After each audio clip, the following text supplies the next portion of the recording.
passion, quoi. J'étais passionné. Moi, j'ai commencé la radio, j'avais 15 ans. Donc, c'est toujours très compliqué de dire ça aujourd'hui à l'heure du numérique, à l'heure des portables, à l'heure des ordinateurs, à l'heure des tablettes, etc. Mais j'ai commencé la radio, quand j'ai commencé la radio, c'était dans les années 80, il y avait pas tout ça. Donc, quand t'étais un gamin, que tes parents regardaient la télé, parce qu'à l'époque t'avais qu'un seul poste de télé, et puis généralement avec pas beaucoup de chaînes.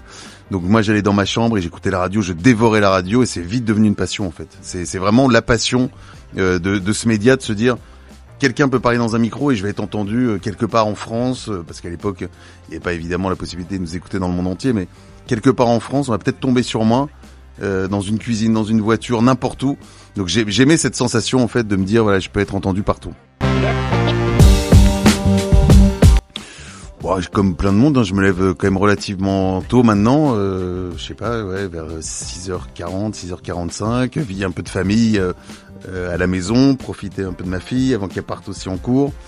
Et puis après, j'arrive à la radio pour 8h15, 8h30. Je fais 9h midi, je suis en direct à l'antenne sur Skyrock. Ensuite, les lundis, mardis ou les lundis, jeudis, on a les enregistrements de Planète Rap. Maintenant, Planète Rap est enregistré parce qu'il y a la partie télé qui est arrivée, donc c'est plus simple de faire sur 2 jours pour les enregistrements d'un point de vue pratique.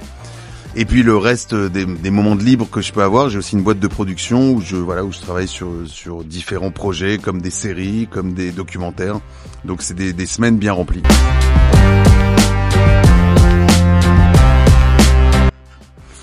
Alors à la radio, on a un directeur des programmes qui lui choisit les invités.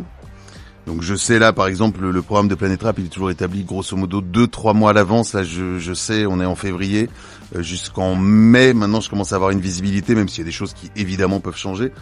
Et comment on établit un conducteur, le plus dur sur Planète Rap c'est de se dire on a un invité qui reste non pas pour 30 minutes, non pas pour 1 heure, mais qui va rester finalement 5 heures en tout, puisque c'est 5 émissions d'1 heure.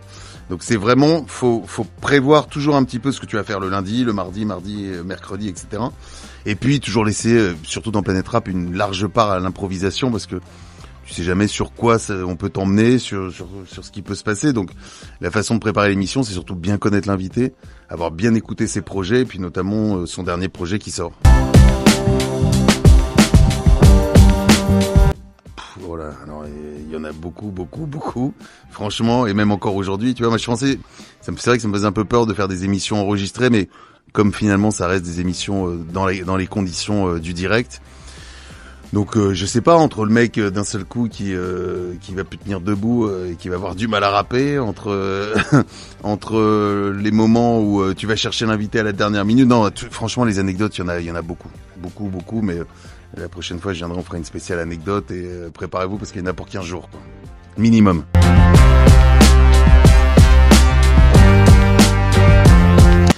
Alors ça c'est un conseil, mais je crois qu'il s'adapte à toutes les passions. Déjà, faut être passionné. Si tu fais ce métier sans passion, fais autre chose. Je pense que les passions, il y a 10 000 possibilités d'être passionné d'autre chose. Mais vraiment, si t'aimes le média, si t'arrives à comprendre ce média radio, et puis surtout en ce moment, je trouve que ce média radio, il est excitant parce qu'il est en plein chamboulement. On a parlé des podcasts, il y a plein de choses qui arrivent. Il y a évidemment eu la radio filmée, mais aujourd'hui, ce que je disais, les podcasts, c'est tout un tas de nouvelles choses. Donc, faut aimer et rester passionné. En fait, moi, je fais de la radio, j'ai pris un coup de vieux, hein, j'ai pris de la grisaille un peu partout, mais j'ai toujours l'impression d'être ce gamin de 15 piges. Voilà, j'ai toujours 15 piges dans ma tête quand je me mets derrière un micro, ça m'excite toujours autant de me dire putain là il y a quelqu'un qui va m'entendre quelque part, qui sera en train de faire quelque chose et qui en même temps va pouvoir entendre ma voix, va pouvoir entendre l'émission.